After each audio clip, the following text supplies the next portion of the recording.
Hello, everybody, and welcome to episode 12 of Scion of the Dark House. Um, Sorry we took a bit of a break, and also sorry about the megasode.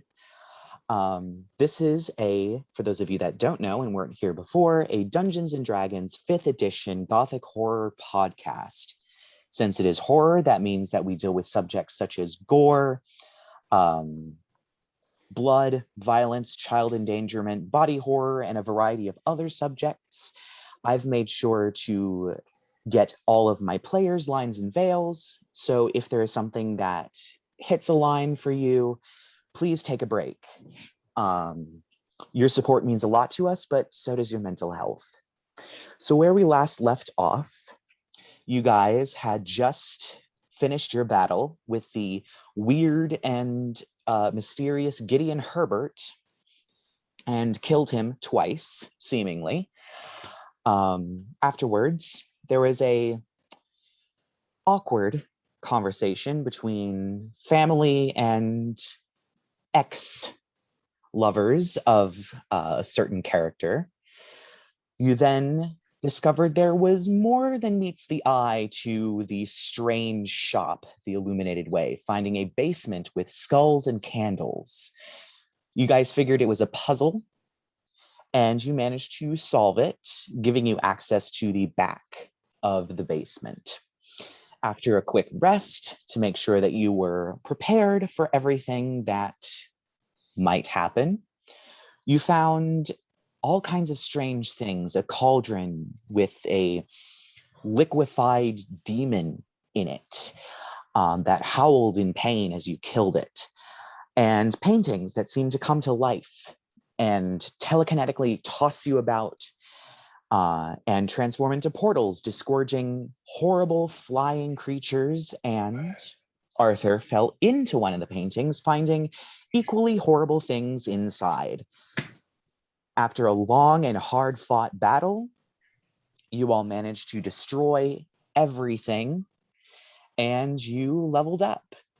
So we begin the next day, after you all went back to the Downed Falcon and did what you needed to do. Bathed, ate, read, stared at the wall, other activities.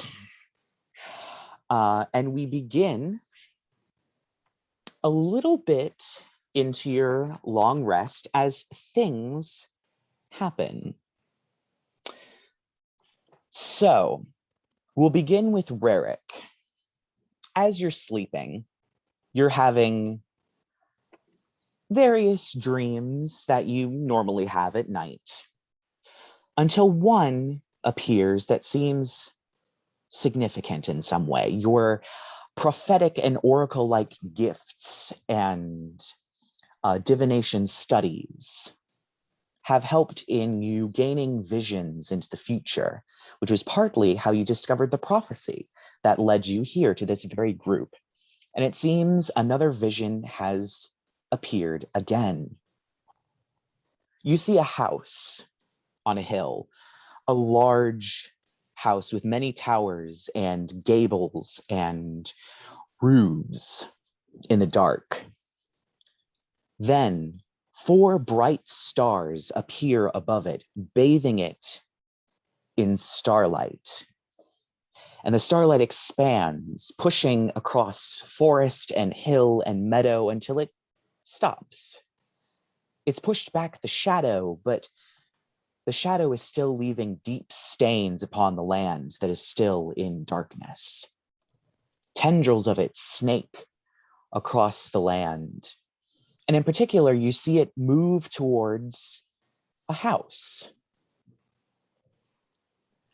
A 3-story brick house, much like the style of many of the places actually in the city of Darkmoor. And you see inside of it, as the darkness seems to trail in, you see at first in the living room a familiar woman. She took care of you and bandaged you afterwards, and you seem to remember Percy refer to her as his mother. She's sitting in the living room with a book on her lap and staring at the wall. The tendril snakes down and seems to move, coiling around the chair she's sitting in, but she doesn't seem to notice. You also see a man in the master bedroom who is probably Percy's father, with a cigar and a glass of whiskey. The glass of whiskey is on the edge of a table covered in papers as he stares at a tiger skin rug on the floor in the master bedroom. And the tendrils seem to swirl around him as well. And finally, in a bedroom filled to the brim with laces and fabrics, buttons, mannequins, hats, and various other things, is a woman who looks a lot like Percy, but is older. And she is sewing continuously. Every time something comes out, a new thing comes in. And it seems the darkness doesn't just swirl around her. It's almost like it's taken root inside of her. The tendril is part of her. And at that, the vision shifts into other dreams, perhaps of the deserts and mesas of your homeland, the palms, the sweet fruits, the breeze that comes off of the various rivers, the long lines of camels, the smells of your library. And you seem to have a restful sleep. Lark, we move to you. As you are sleeping, you feel that sort of sensation that you felt from when you entered the mushroom circle. That pull that yanked you from your body. But at a certain point, you struggle to be pulled any farther, as if you're on the edge of a tether.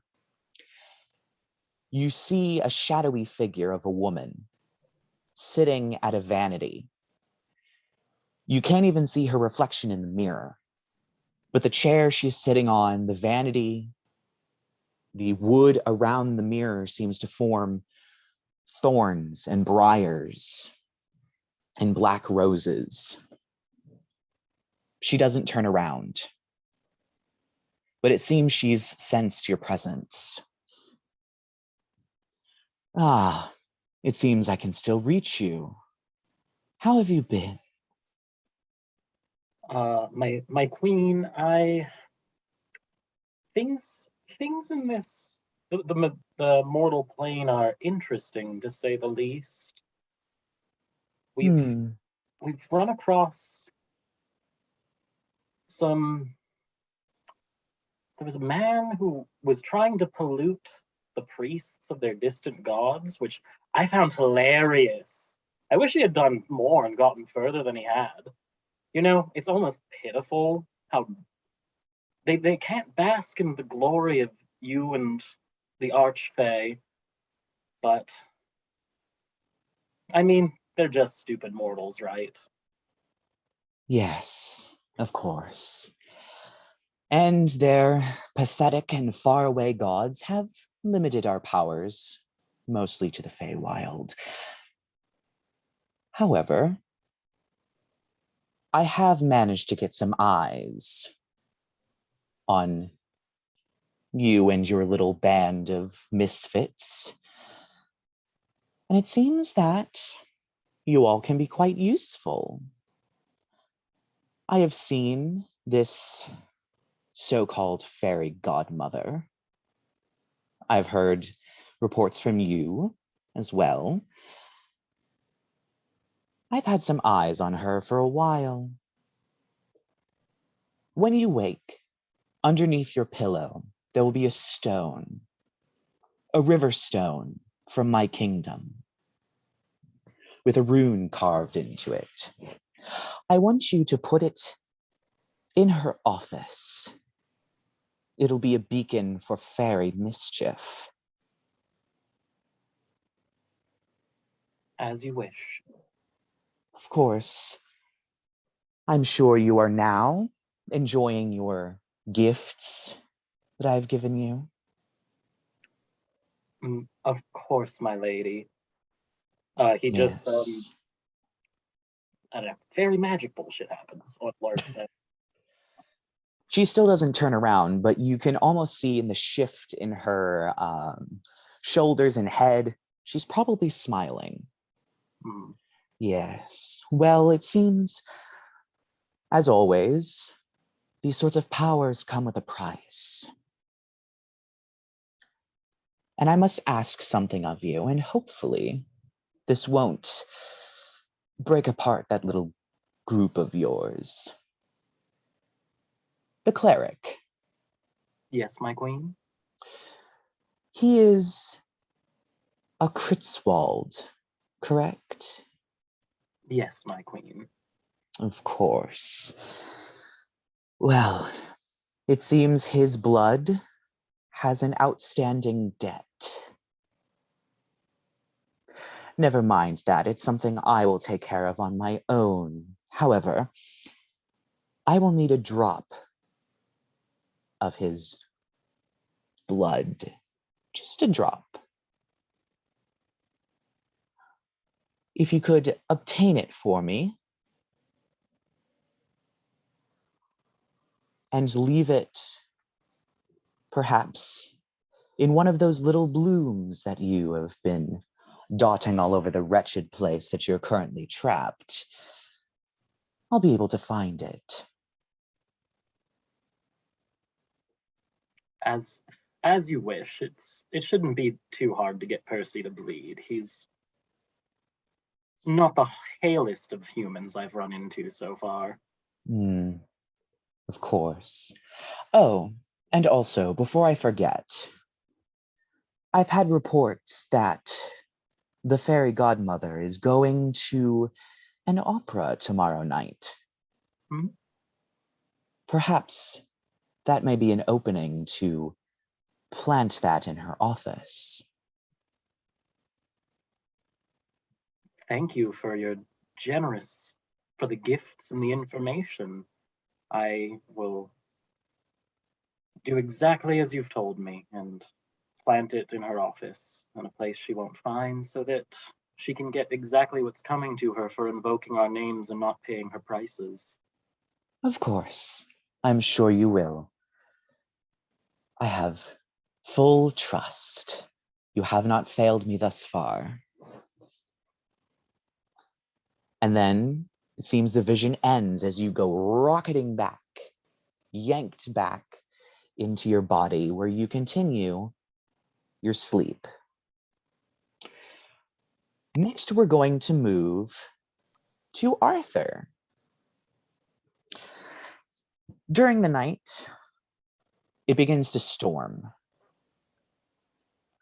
It begins to pour and thunder with many flashes of lightning as you stay awake for a bit. And after one of these flashes of light, everything seems to go quiet, as if the rain had suddenly stopped. But it isn't. The air seems still, almost as if it's the moment between the tick and tock. You glance down and see there's a moth in the air, frozen, its wings mid-flap. And then you feel a familiar presence. A big, tall woman in a broad black hat and a black cloak, bony fingers, and a huge hunch appears. Well, we meet again. So it would seem, much to my surprise. Yes. Well, it seems you've come across a little bit of luck. Your Have I? fairy friend seems to have reported our little doings to, well, someone back home, and we've been forced to stop our little operation. How troublesome. Yes, and seeing as how they are closely watching us, we can't do anything about it. Shame. It sure is. However, I have come with some news. I was not aware last time. You asked a question, and I didn't quite have the answer. So, I know exactly who doomed your poor little town that we were squatting in for a while. And I suppose that information would come with a cost, of course. Well, half of it. The people you are looking for, the people who did the deed, or at least asked for it, and, well, paid for it, are here in Darkmoor, in the city you are currently in. They are Felicity and Matthew Munster. I will say you do vaguely remember a Munster family moving in about 7 or 8 months before the incident happened. They were rich. They had their house built for them. It was on the opposite side of town to the road.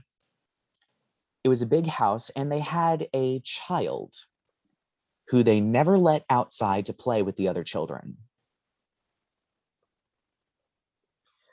I'm sure you know they had a child in a similar situation to little Charlotte.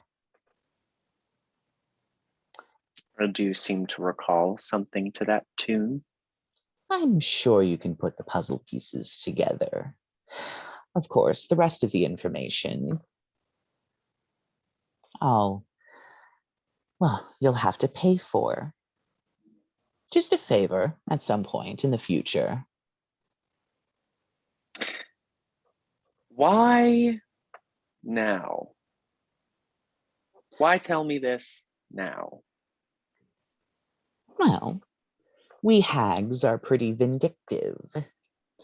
It seems we didn't manage to get away with the same little scheme that somebody else got away with. So, and so you wish to destroy those who have succeeded where you have not? Of course. But I need some kind of profit out of it. I can't just have destruction, or I'd do it myself. And so you ask of me a favor. Yes. Unnamed and without time. Yes.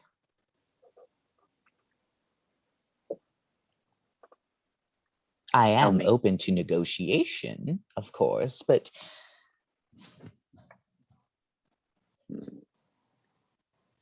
you can simply reject my offer if you like, but it seems then they'll go on doing other things, perhaps to other children.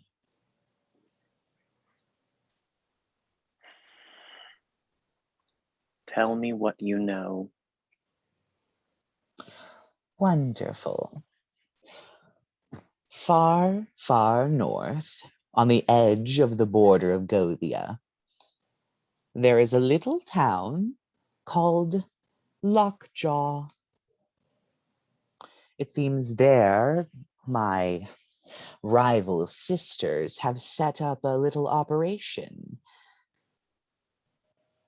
They are Granny Milwina, Cynthia Wormwiggle, and Auntie Gertrude. I'll leave the rest to you. And remember, I now have a favor I can call in. And she vanishes, and time seems to start again. The moth buzzes away. The rain slams against the window, and there's an ominous flash of lightning and thunder. But it seems her business is done, and Granny Midden... that hag has left you to your own devices. And finally, we come to Percy. The strange things that you have seen today.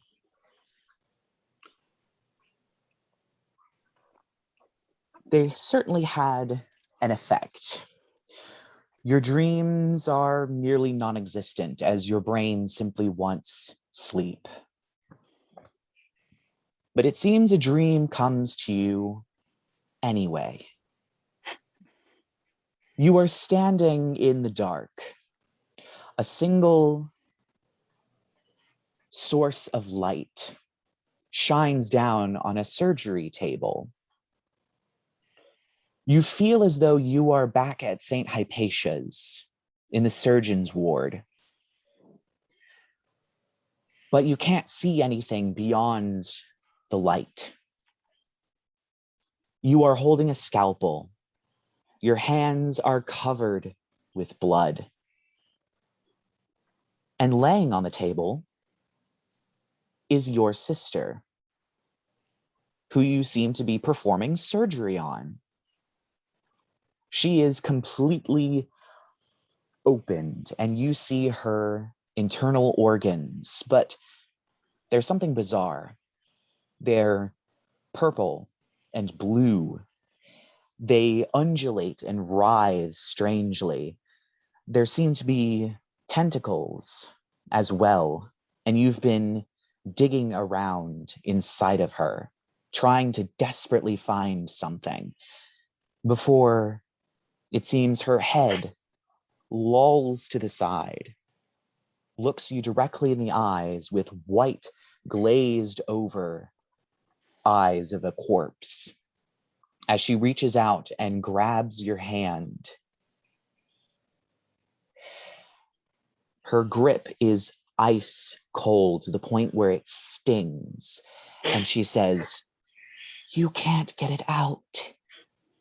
It's in you, too." And you wake up in a cold sweat. And so we do a tiny skip to the morning where you all have your lovely long rest. There is definitely breakfast cooking down in the dining room of the Downed Falcon. There is plenty of various delicious treats, pancakes, waffles, toast, oatmeal, bacon, ham, and of course, sausages for Jasmine. And I will let you figure out what you all do.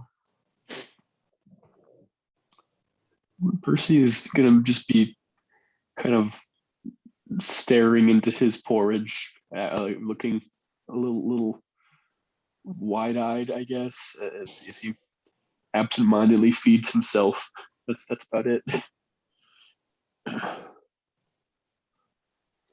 I imagine Arthur's much the same after having been reminded by Nanny Middenheap, I believe. Yeah.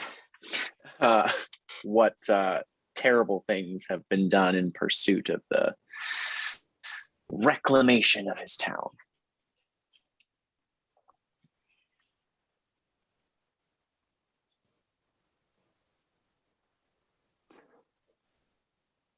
What? Can you not unmute? Crying! Oh, wait, there we go. Just try screaming. Lark definitely just looks like the cat who got the cream this morning. Like, he's kind of just... I mean, he's a little absent-minded as he tries to figure out the best way to just secret away, just a drop from Percy. But besides for that, he's like this is the part of the Disney movie where he'd start singing a song and rats and random vermin would start singing along with him while they do chores. Like, that's his, because he got a visit from his queen and a present to ruin that horrible woman's life. So Lark is on cloud 9 as he's just like munching away at some berries or some shit, eating some skin off a chicken. Hopefully this time it's cooked. God. Yeah. If you could curtail your cheerfulness just a touch, it'd be greatly appreciated. Yes, you seem entirely too happy about something. We survived a horrible experience. What isn't there to be happy about? Yay. And barely at that. How are you doing, Rerek? Been uncharacteristically quiet? I seem to have, I don't know, how do you say like an update in like the fantasy world? Well, I guess it would be an update. I mean, it's not like updates are exclusive to technology. Books get updated all the time, so you can just say an update. I have an update. Oh, do you? I seem to have my original augury had an update when I was sleeping last night. Right. Something about your family, Percy, and your sister. I think she's in trouble.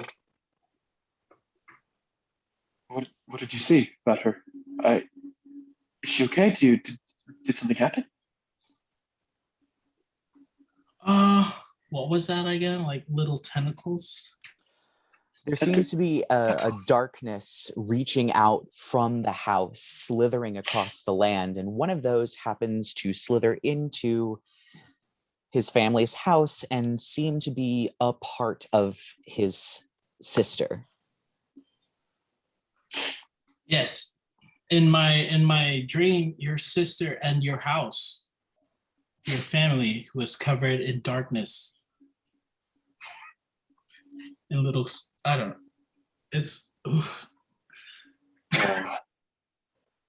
I also had I don't know, I don't have visions. I'm not prophetic like you, but I had a dream about them that's my sister at least shockingly similar.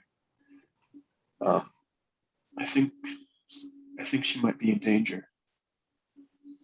I would very much like to go check on her today. Arthur's just gonna like be stroking Jasmine's head, kind of like absent-mindedly speaking to her. Remind me again, Jazz, why we decided to get mixed up in all of this. So you both had dreams about Percy's sister. Interesting. Though, not unsurprising. I mean, your whole family's cursed, right, Percy? I mean, there's no real way we can back that up. It's just myths and urban legends. Well, if I had an interesting dream of my own last night, and I suppose the reason I'm so giddy is that my family left me a little gift, and Lark's gonna pull the river stone out from behind, out from his pouch, and he goes, I need to leave this in the fairy godmother's office. So we could get 2 birds stoned at once, check on your sister, and sow a little chaos on my end. Yeah, and we finally get to ruin Stub that her wretched toe elf's on that life. little rock of yours. Oh, Percy, darling. Don't underestimate what my people are capable of when we put our minds to things. Right. Well, I guess Bella will probably be at work today anyways, so I'm not too sure the fairy godmother will want me taking more time away from her, though. Spencer, was the opera tonight or tomorrow night? Tonight.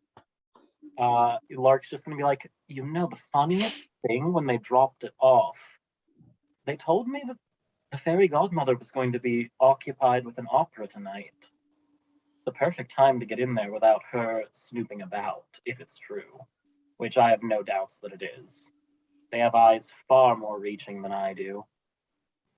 Well, and I'm assuming Percy would know my sister probably works pretty late usually. Yeah, she'd still be your there sister if- is a bit of a workaholic. She's the type of person that will come through the door with reams of fabric and unfinished projects and just go straight up to her room and start sewing again. But yeah, she generally does tend to stay pretty late on Okay, so most of her days. it's a good chance my sister will still be there tonight then. So tonight we sneak into fairy godmothers then. I am still quite worried about my family, especially if you've seen something affecting the rest of them as well, but I'd like to talk to my sister first. So that still gives us the day then. As much as I look forward to destroying that hateful woman, I've been informed that we may be rather close to a few people who are much, much more deserving of my wrath. It requires further investigation, though. Well, we can start cracking on that then. As we've plenty of time in the day, as long as we can get to the fairy godmothers by the night. Well, I'm afraid I may need to request the aid of someone who would likely not be up and about during the day. Are they a bat? A vampire. Sort of, kinda, bat-like-ish. You would have this Svetlana, don't you? Oh, Percy, your girlfriend. She's the only person I know in this town who can help me locate people. Well, Haven't we visited her during the day before, though? She just Yes, you have. leave her bar, but we can ask her during the day. That's fair. I mean, if you think she may be available. I'm honest with the Lark's just like, we're on a bit of a time crunch with the fairy godmother thing. If tonight's the best night is my main concern, and I would hate to disappoint my family back home. I would hate to disappoint them. I would like to talk to my sister without having to be involved with her, the fairy godmother. So we can try to see if Svetlana is available now. We'll shoot for a daytime visit. I suppose if that doesn't work out, then I can always leave a note with, oh my God, I've forgotten his name, Franklin. Me and my family are fairly well connected in the city as well. Perhaps I could, I mean, I don't know if these individuals you're looking for run in the same circles as you, in which case I might not know, but if they're upstanding citizens, then I might have a few ways to track them down. You know, now that you mention it, I do seem to recall them being rather, how do I want to phrase this? Bourgeois, Well, then, odds are they're not anywhere near Svetlana's little blood bank. Likely not. That wasn't my assumption. But she's a resourceful, I was going to say young lady, but let's be honest, that's rather doubtful. She is rather resourceful, but perhaps you might know of some other avenues I could search for specific persons. I have many connections within the church. Were they religious at all? I don't recall. They kept to themselves. All I have is a name. Well, we can start there. What's the name? Munster. Munster. Does Percy, being of a wealthy background, know of a fellow wealthy family of the Munsters? You can make me a history check. My dice are on the floor. Give me 1 second.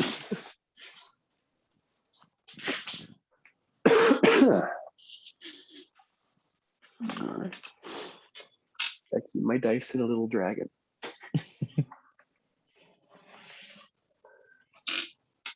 All right. History check. Mhm.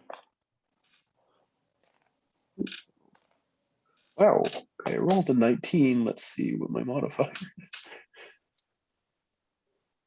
History is +5, so it's a 24. Oh. There seems to be a little bit of a familiarity. They might have donated to the hospital at some point. They might have a home here. They probably didn't live here specifically. They might have had a vacation home or a summer home. Gotcha. But that's about probably all you would know, even with that surprisingly high roll. However, you do know that City Hall does hold records, and especially records of who owns what for Gotcha. tax purposes, of course. So if you're in a pinch, might be a place to go. I think that my father might know anything of this family he is constantly in the gossip of what families are buying what. Do I think he might have some insight here? I'm trying to remember what exactly you said your father does. Nothing. He doesn't have a job. He just buys things and tries to seem rich. Right. So again, I think you would probably know he'd probably know about the same thing, especially because the Munsters kind of came and went. They might not have been talkative in the same circles or have developed any dramas or anything of that nature. Just a name of a group of people that Gotcha. might have passed by occasionally. Sure. So yeah, Percy will take a second to think. I seem to recall this family slightly. My father trades quite a bit with the other wealthy families of Darkmoor. But if they have passed through and bought things, then City Hall would have records of them. Then perhaps, though time consuming it may be and impatient as I am, it is worth a visit. Well, I can take us there. And do I know if it's like, can I just go there and like request these papers, or is it going to be like we have to sneak in and steal them? No, you can basically request it. It's kind of like, especially because you are obviously a cleric. Yeah. You pretty much are given a little bit of leeway. But it's kind of like a lot of this stuff is kind of like any publicly available, like you can look up other people's tax records Gotcha. pretty easily online. So it's kind of a similar way. If it seems like you might have reason, and because you're a cleric, they'll probably just let you look at them. Gotcha. Well, I should be able to retrieve any papers regarding them. So I'll be on our way. Lovely. The quicker the better, to be frank. Yeah, so we'll head towards City Hall. Yeah, City Hall is very close to the Cathedral Ward. And it is definitely a grandiose building. Because a lot of the courts are there, judges are there. Of course, the records are kept there. So it has a lot of big stained glass windows, a lot of big, impressive columns, a lot of statues, a lot of gargoyles, a lot of maybe little shrines to various saints around that are dedicated to law and legality and justice and things of that nature. And when you walk inside, there is a big foyer, lots of a very smooth tiled floor, lots of columns, people running this way and that way with various legal documents in large amounts, and plenty of desks scattered around with various people that seem to be waiting for somebody to come to them and ask a question. Awesome. I have forgotten the family name again. Can someone remind me? Kruetzwald? No, not my name.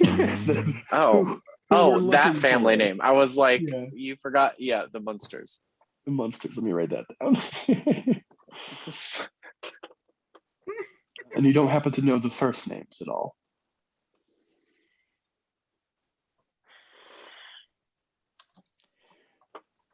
Yes, I do. The less you know, the better at this point. I'm not sure what that means, but It means last that when name I should- say that people are deserving of my ire, that it's better that you not know why or my intentions to solve it. Mysterious and concerning. Let's proceed. So yeah, I'll go up to a free desk attendant. Yeah, let's just say that they are a human woman with darker skin, lots of freckles, golden spectacles balanced on the end of her nose, and a bob cut. And she's scratching away at a piece of paper with a quill, and she sees you come up. Oh, hello. Do you have a request for any records or other things?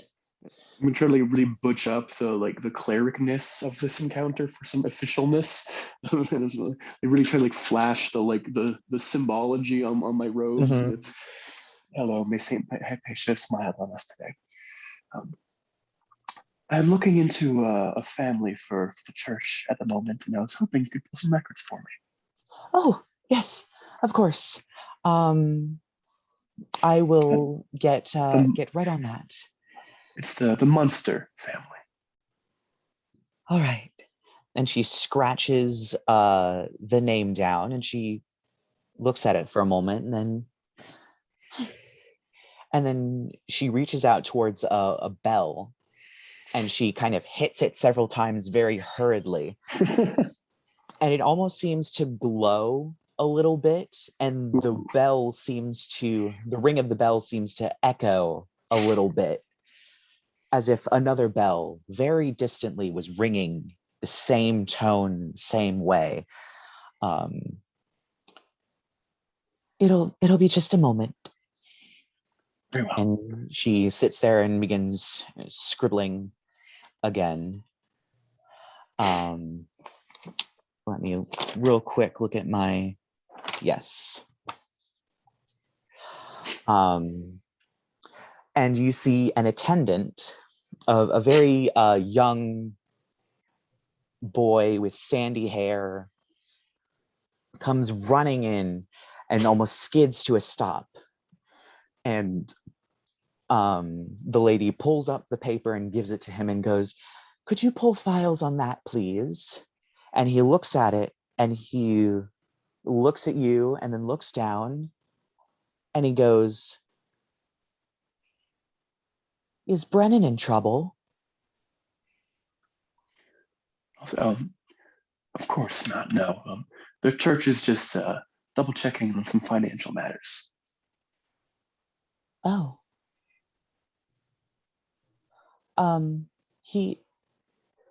Brennan is another courier here. Is he? Is Yeah. he here today? He is. Would it make it easier if you talk to him? I believe so. If you could find him, that'd be lovely. Oh, sure. And he darts back off, and the lady just kind of gives you a look of like, like something's happening. I don't know what it is, but I'm not going to ask questions. And just kind of goes back to scribbling and scratching at her paper. Sure. I'll just like step back towards the group. I don't know what we're gonna like ask, but I don't know. You seem interested, so you maybe want to see him. I don't know. We're just gonna improv here, all right, guys? I'll do my best, he says through gritted teeth, pacing violently back and forth, feverishly awaiting the arrival of this mysterious Brennan. If you'd like, Arthur, you can make a history check. Fabulous. We'll see how that goes. Oh. You haven't relayed to us this has anything to do with Pinprick, right? This is I've not. Mysterious to us. Wonderful. Whew. For the record, my bonus on that is 0, but I rolled a 14. So Yeah, with a 14, you remember. The kid, his name was Brennan. Fabulous. Oh God. Oh God. Oh God. Oh God. Oh God. Oh God. Oh God. Oh God. Okay.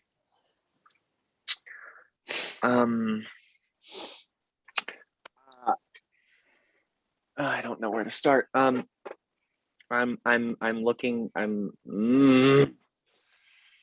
looking for some people. This man, I'm assuming now, knows them quite intimately, and I don't know what his relationship with them is like, and now I'm conflicted because they are horrible, horrible people who've done horrible things. Should I be worried? Only if they're still alive. Right. So he knows them well. I mean, we're looking for the family. He's Brennan. I'm assuming Brennan Munster is the last name. So. Yep. Do we have to unalive them? It appears I'm searching for his parents. Oh, shit. Okay. Yeah. Why exactly are you searching for his parents? The monster. Also wondering that.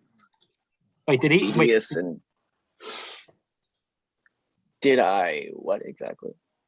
out of character. Did you tell us yet that that's why you were looking No. for them, or have you just been dancing around it? No, I haven't. I've been dancing around it. Why don't you be the blunt one and ask why do we care?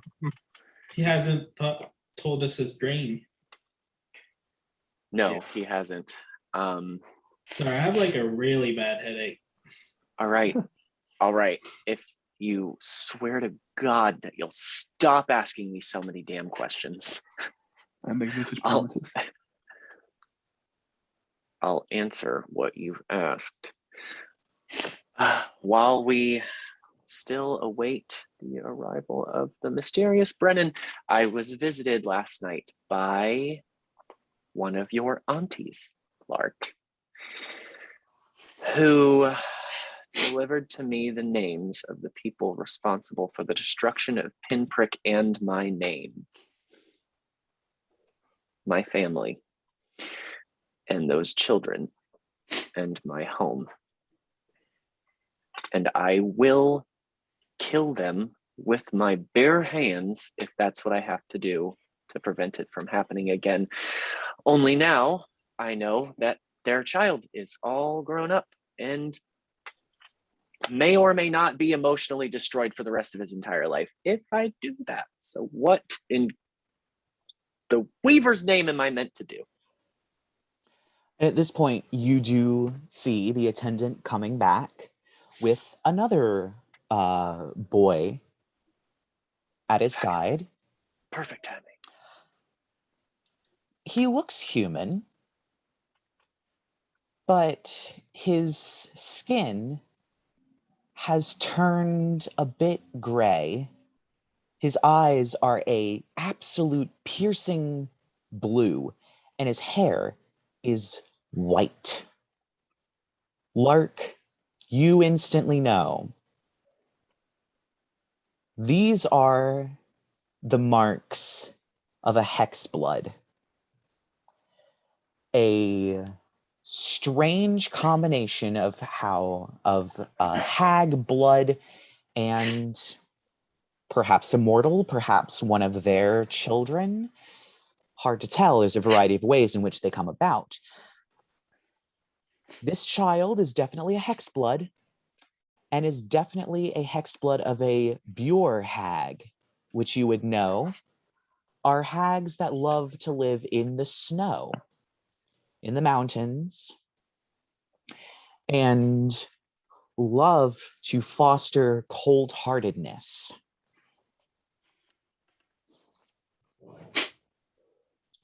And that's what you just instantly get from seeing this kid. Oh, you wanted to see me? He does look about like 17, 18 at this point. Child Percy. You wanted to see me? Oh, Yes. Hello. let We me. see Hypatia smile on you today. You notice his are, eyes bouncing back and forth between you and flicking over to Arthur, and then flicking over to Arthur, and then flicking over to Arthur. So he definitely recognizes Arthur. Yes. Cool. Does he look like panicked at that? No, he just looks confused. Okay, so he doesn't know Arthur's here to kill his family. Wonderful. Not. I mean, you can make an insight check if you'd like, but it doesn't seem like he's outwardly aware of that. Yeah. I think Percy might just try to force this interaction here and be like, "Oh, I'm sorry. Have you met my friends here?" I think I know you. You were just in, look at Arthur and smile. you were in Thanks. Pinprick. I was. I see you thankfully made it out before it burned to the ground. He looks genuinely confused. What? What? You hadn't heard. I guess not. No, I barely remember living there. I only lived there for a couple of months. It was so that I could get, what was it? Country air to help with my my sickness. Country air. How lovely. It seems to have done wonders. Mm-hmm. Yes, yeah, it did. All the doctors So- said I would die, but I'm still here. Thank the gods. Yeah. The rest of the village is there. Dead. They're dead. Oh. Yes. Rerek, they're dead. And he just kind of looks really sad. He looks down and kind of, I didn't get to know anyone there that well, but that's awful. Arthur kind of like rallies himself, putting on a false face for the poor boy. Yes, it was terrible. But I needn't burden you with the particulars. You were only a child. I recently found out your family spent some time there, or recently recalled at any rate. I was hoping maybe they would have enough kindness in their hearts and a fondness for the village they spent time in, that they may be able to help me with a small restoration project. Oh, of course. I'm sure they would. They have lots of money and they give to all kinds of things like that. Yeah, let me... And he pulls out a piece of paper and a quill and kind of dips it. I'll give you their address. And he just writes down their address and hands it to you. I got to go back to work, but I'm sure they're always home. You can give them a visit. We'll be sure to do that. Yeah. All right. Well, wonderful meeting you properly at any rate. Yeah. And he just turns and runs back with some of the other couriers and back into the throng of what's going on in the city hall. Once the kid's like obviously out of earshot, Lark's just deadpan gonna be like, we need to have a discussion about that child. I need a drink is what I need. I think that went great. I wasn't joking about that drink.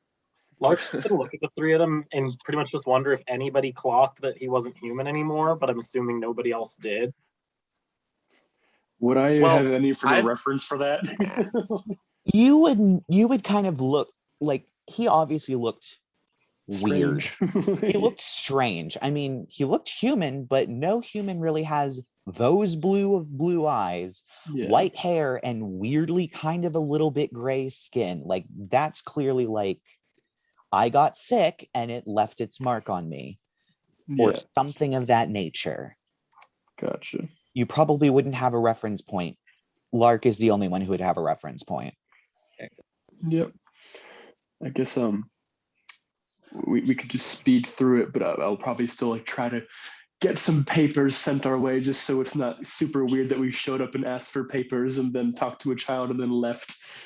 So I can be like, yes, looks, that donation tracks from our records say. Thank you. Yeah, so you do go back and quickly ask for some more papers. You do get their address. It was not a lie.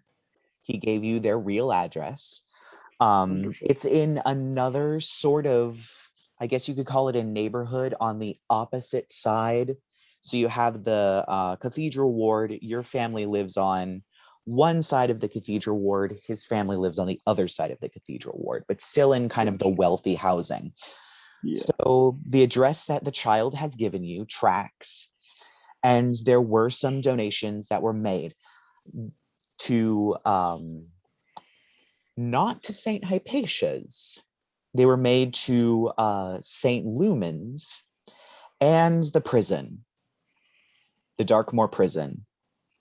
What is St. Lumen's? Is it a different hospital? St. Lumen's is the other hospital. It's the one that you worked at for a little bit. It's constantly overcrowded. It's constantly underfunded. The lower city hospital. Yeah. Gotcha.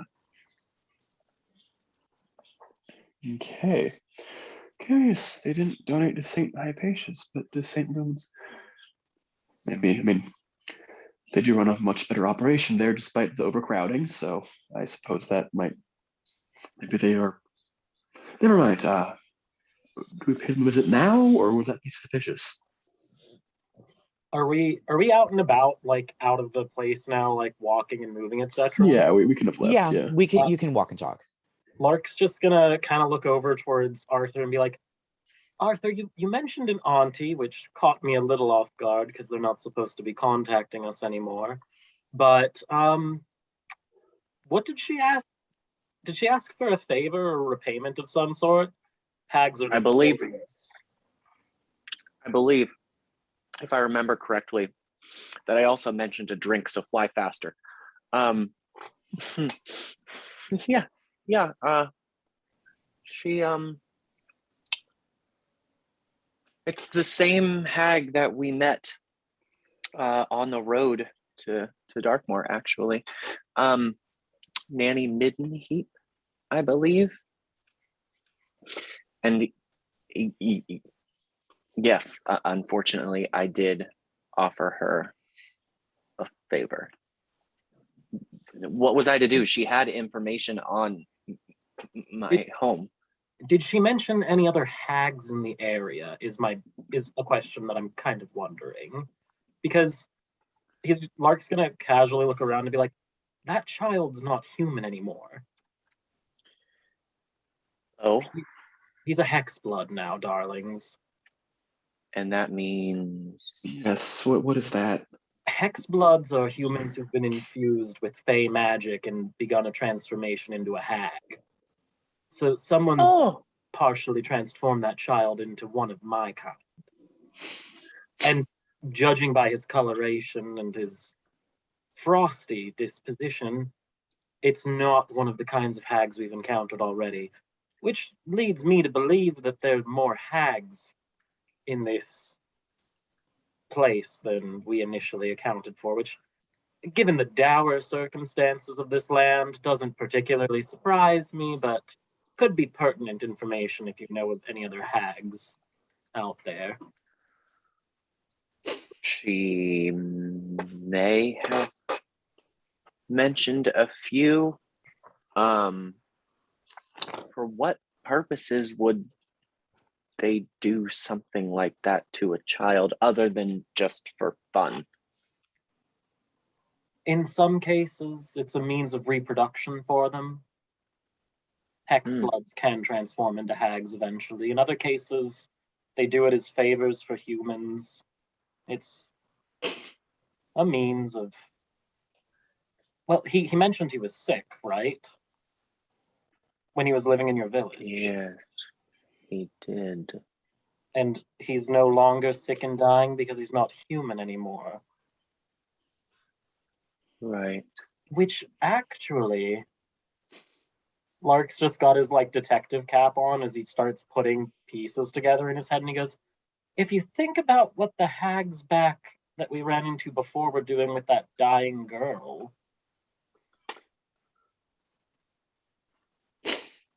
Not following you, I'm sorry. The child, out of character, I can't remember her name, but that little girl. Charlotte? Her name is, yes. Yeah, Charlotte. I should remember that. I was like, oh, that girl. I don't remember her name either. Yofi's got a good memory. Arthur, not so much. Thank you for your memory and good note taking. But Lark's gonna be like, I suppose that makes more sense to me now. We were just starting to put those pieces together, but that boy back there could have been a successful one. So they're going to turn Charlotte into a hexblood as well? It's a way to save her life.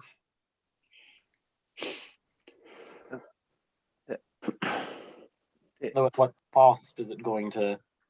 If your whole village burned to the ground to save a boy's life, what cost is it going to do to keep Charlotte alive, I wonder?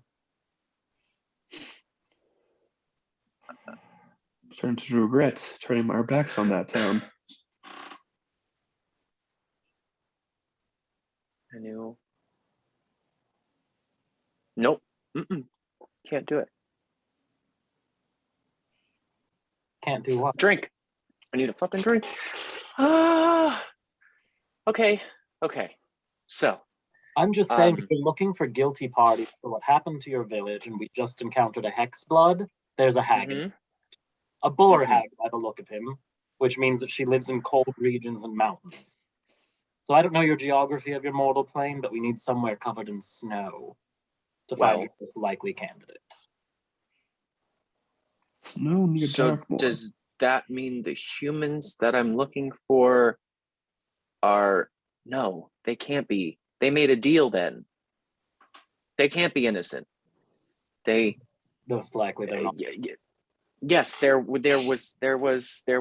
too much information. There was mention of a few hags. I did get some names in a town called Lockjaw, I believe. Lockjaw. To the north of the northern end of Gothia. And you said something about your hags and cold. So yeah, I guess that would make sense. Yeah. Gothia borders on Rusa, which you would know is a pretty cold place. It has nice warm summers, but it has freezing cold winters. And there are lots of mountains. Lark, though your aunties may be involved, it doesn't excuse the behavior of these humans. Not at all. My earlier statement still stands. If they knew what they were doing, then I will kill them. Right. Sorry, Percy. The boy seems to not know that he's a hex blood. I mean, I don't know him, but he seems to think he's normal. If Almost Lark's normal. right, then he's about as far from normal as you can get. There's no guarantee that he'll completely transform into a hag. It's just a step and one of the ways that they can make more of themselves traditionally. Sometimes There's also lives as them. There's also no guarantee that he won't. And Charlotte, I mean, there's something bigger happening here. I don't know what, but it's weird. Forgive me for saying this, but I don't wish any harm upon the boy. I think he's an unknowing party in a very unfortunate scenario. But I feel that killing the parents of a hexblood bird hag thing is just asking to create a villain. It's a villain origin story. And what would you have me do? Just let them go on living after what they did? We They definitely traded the lives of hundreds for their child. We definitely need answers from them. We definitely need to ask them. And I will have them, to be sure. Have no doubts. I just wonder if there's any wiser courses of action. Do you wonder, or are you proposing? I know these people did an awful thing, and awful thing in particular to you, Arthur, and there's nothing I could do to make that right. There's nothing they could do to make that right either. No, there isn't. I just fear that we could be creating a monster. He's already a monster, and he was created by his parents. That's literally their last name.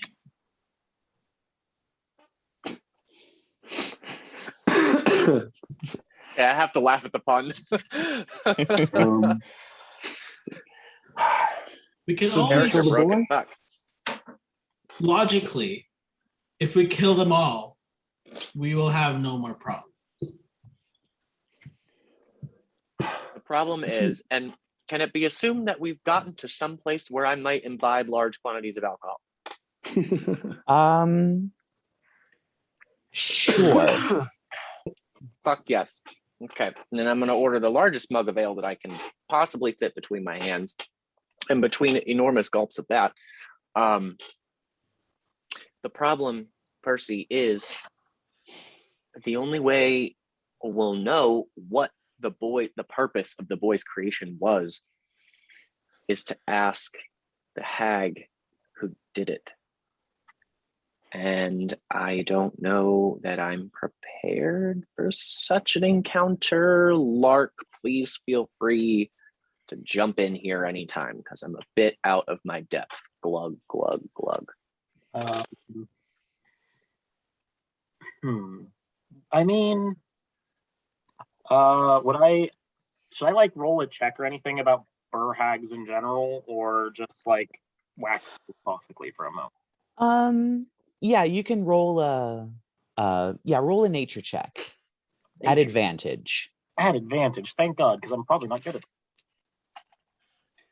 Yeah, and we'll just say that this is just some random tavern on the main street. Possibly novelty, probably a wee bit on the expensive side, but they do give large steins of ale. I'll go ahead and drop a few gold then. I got 16. Yeah, then you'd probably know a bit more about Bjor hags. They love, as opposed to a lot of other hags, they don't so much like to foster misery by acting themselves. They're kind of a bit passive. They like to foster the cold-heartedness of others and then have them inflict pain on other people. The only similar hag is the Annis hag, which of course you've met, who likes to make children do bad things by increasingly rewarding bad behavior. However, Bjor hags are a lot more instant. They create really, really cold weather that cause people to do things like kill each other over food, stab their fellow party member for a coat, things like that are selfish, cold-hearted, and absolutely and utterly wicked, but it is always forcing it onto them, putting them in a situation where that sort of cold-heartedness can unfurl, can reveal itself, and then they act on it because they're desperate.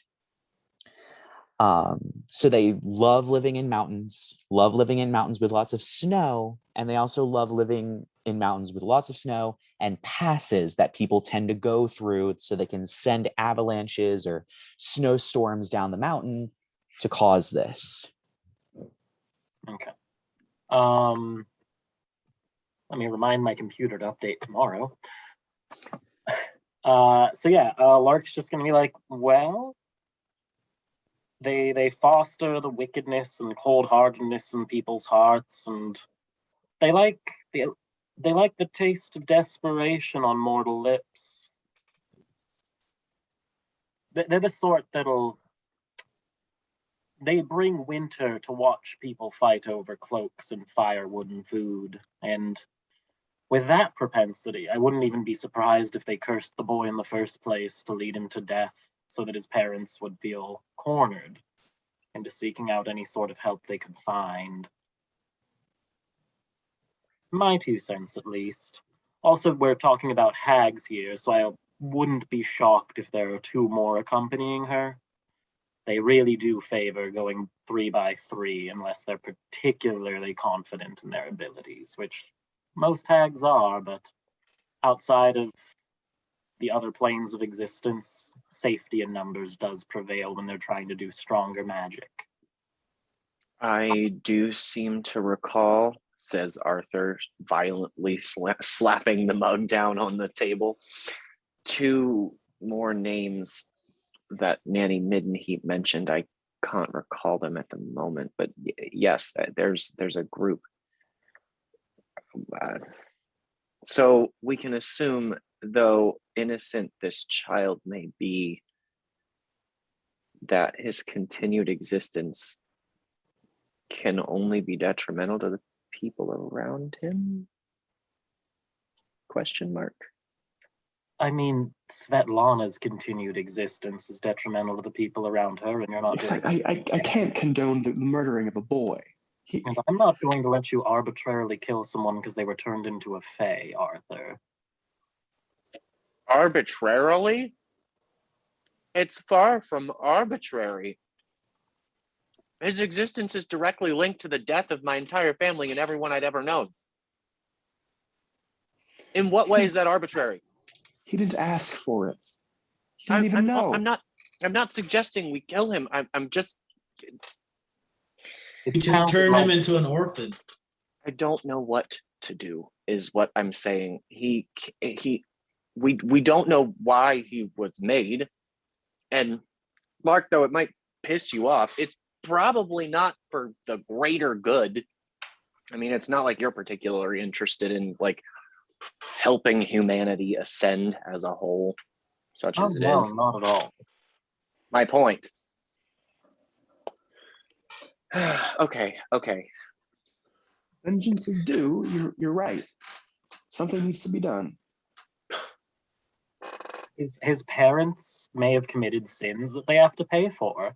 I just don't think you should inflict them on the child. I wasn't suggesting. I just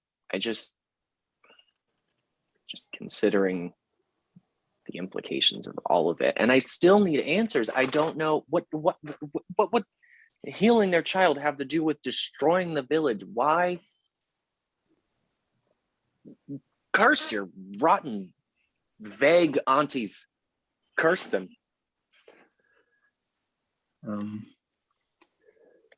Well, We can think of always no other. ask questions and do actions later. Well, I think asking these questions might provoke some adverse reactions. I'm afraid you might be right. How long have we been talking in circles here? How long have we been aimlessly discussing this? Too long.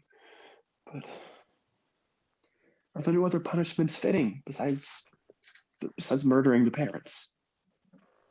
I will. To the law.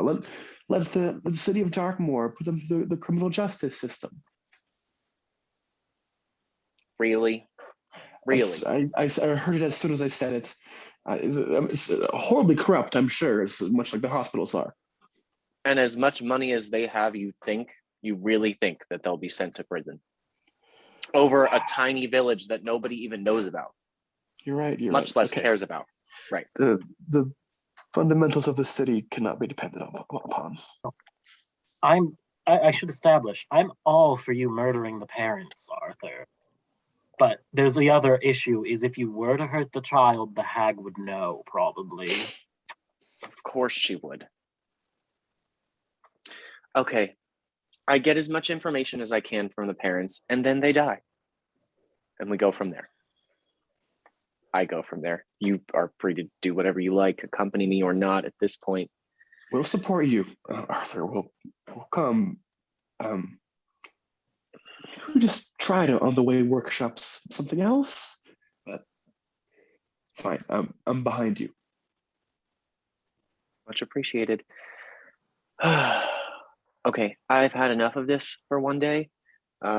Another mug of ale before we go, please. I think I could use some cheering up. Should we, I don't know, ruin an elvish woman's life? That sounds like it would be fun. It's Something else I agree on. Yes, Sounds fun. Fabulous. Oh God, my head.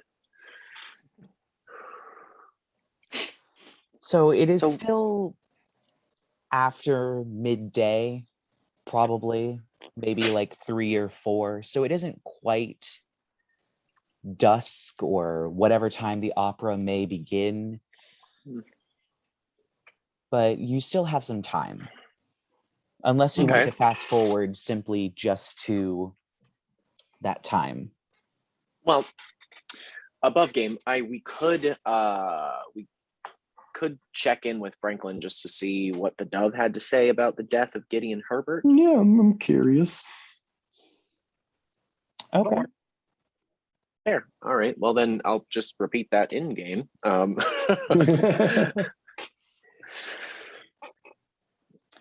So Any you opposed? do. Okay. Fine. Well, I'm not talking to that woman. Shame.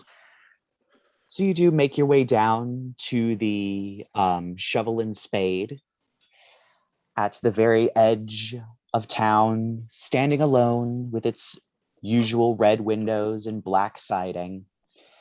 And you see Svetlana is working, as well as Franklin, wiping tables, serving beers and ales and wines of various types. And that's what you see as you walk in. It's not particularly crowded, but it never really is, it seems. Excellent. I'll just kind of like, I guess, wave Franklin over to the table where we've decided to sit. Yeah, he comes over. Yeah, I managed to get a sending spell. And she says that what was it? She'll give you the money when she comes back, and she shouldn't be long, but it's a really important assignment. Of course it is, and that's all she had to say. It's a really important assignment. Mysterious as ever. How lovely. Wonderful, Franklin. Inform me the moment she arrives in town, please. Yeah, of course. Thank you. Maybe just while we're here, I'll like check in with Svetlana, like see if she's happened to have heard the name Munster at all in whispers or otherwise. Okay. So you do call her over, and oh god, I have to get in the accent. Welcome back. How have you been? Wonderful, my dear. Thank you for asking. Is there anything you would like to order? A drink? No, I'm afraid our tastes are rather dissimilar.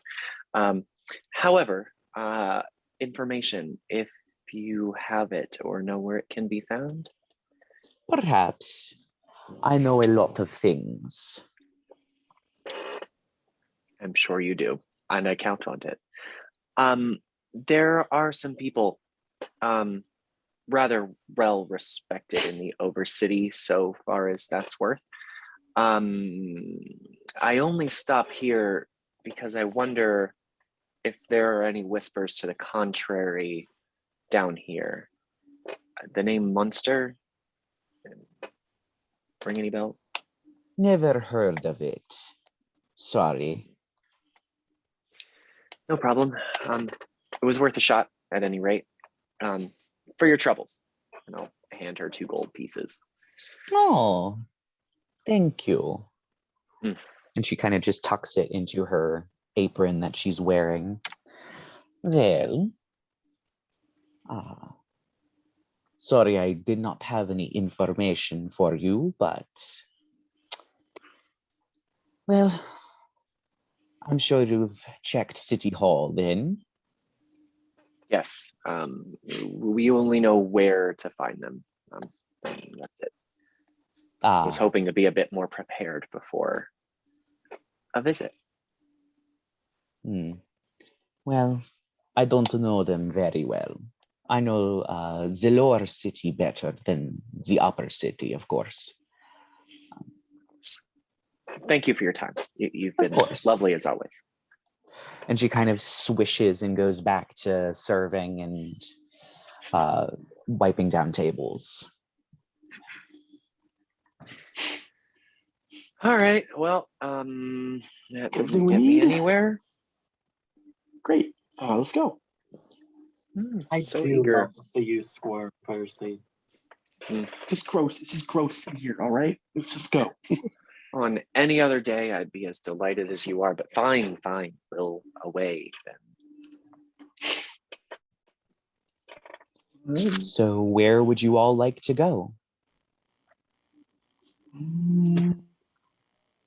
I've got nothing else on the agenda. It's still quite some time before I'm going to be able to pick up that sword. Waiting to hear back from the dove. She's not going to be in town for a bit. Arthur's good.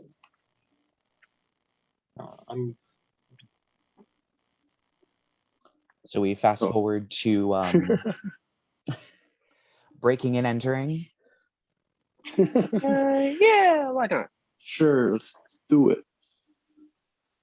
All right. Time passes and the sun sets. The town once again becomes vibrant with its nightlife. And at this point, Percy, you've lived in this city for a while. You would know that the Candlelight Theater at this point would be open and accepting guests of various types for the opera. Although it is not as wealthy as it once was, it's still open and it's still maybe only playing the four various operas in continual rotation, but it's still open and functioning. She is probably gone at this point. Great. So yeah, I'm assuming we're probably somewhere nearby the shop.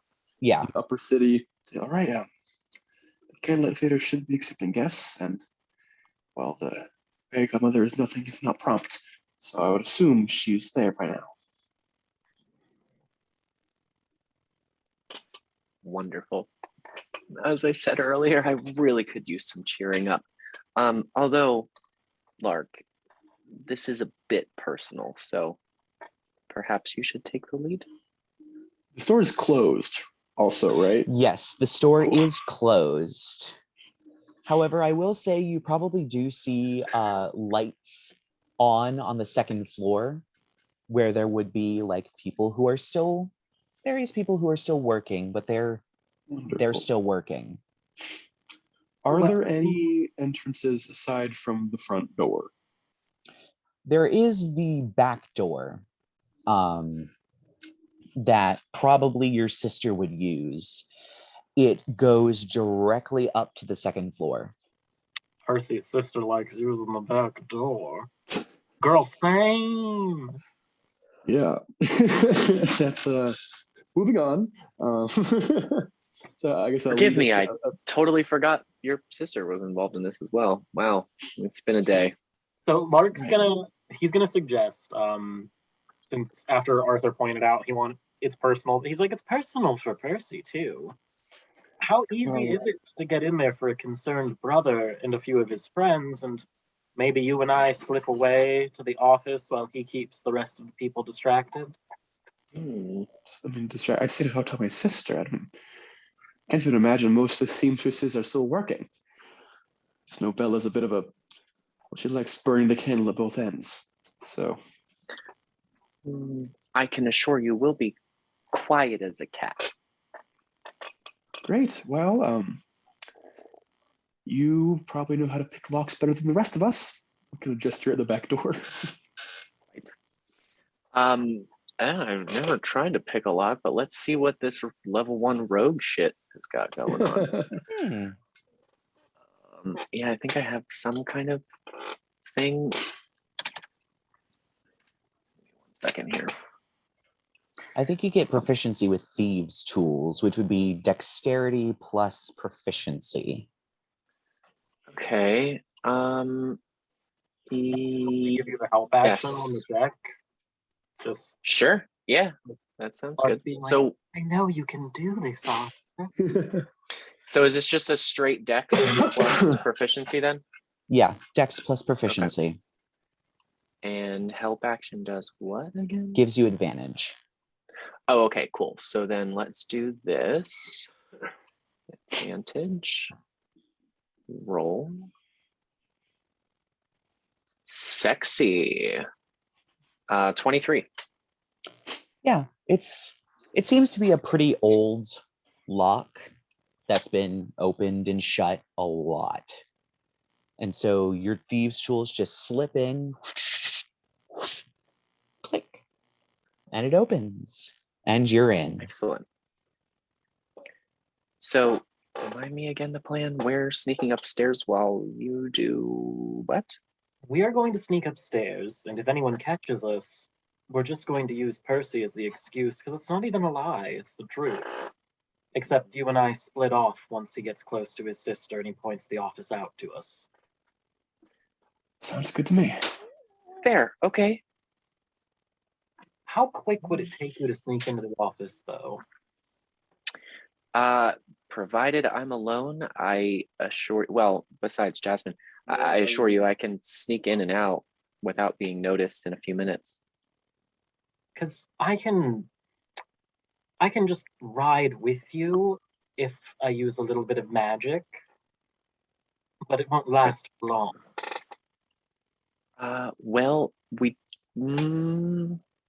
It's worth a go. Remind me again, above game, I don't recall the layout. Her office is kind of in front of the rooms where the workers are. It's in the back. So there's the front, and on the second floor, the one that faces the street doesn't have any offices. Okay. There's an open floor, and then there's a staircase up to a sort of balcony that runs all the way around. That's where all the seamstresses are. And then at the back is her office. So her office is actually closer now that you're coming in through the back. You have a staircase that goes directly up to the side that her office is on. But also all the seamstresses are up there near that door.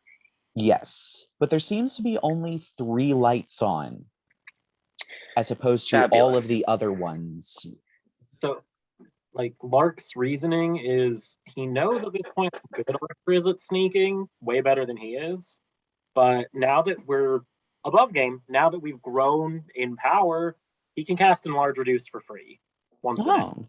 So he can shrink himself to a tiny size and just slip into your bag. So he doesn't have to stealth check. I mean, DM, how are we feeling about I that? should ask you first, so that would be cool. I mean, that totally works. Hell yeah. All right, well then, I mean, I'm on board. I'm on board with that plan. Percy, how are we feeling? Whisper. I'm just gonna talk to my sister. This is kind of on you guys tonight. Hey, fine. Shit, I'll stop asking. Jesus. So, sounds good to me. That works. Cool. All right. Well, then I guess stealth check. Do you want me to check both Jazz and myself? Actually, no, because right as you open the door, you see a hand reach towards the knob in a bit of surprise, and you see Percy's sister standing right there as if she were about to leave. She looks all of you dead in the eyes and goes, "What the hell are you all doing here?" And that's where we're going to end the episode. So we will see you all next week to find out what happens with Percy's sister.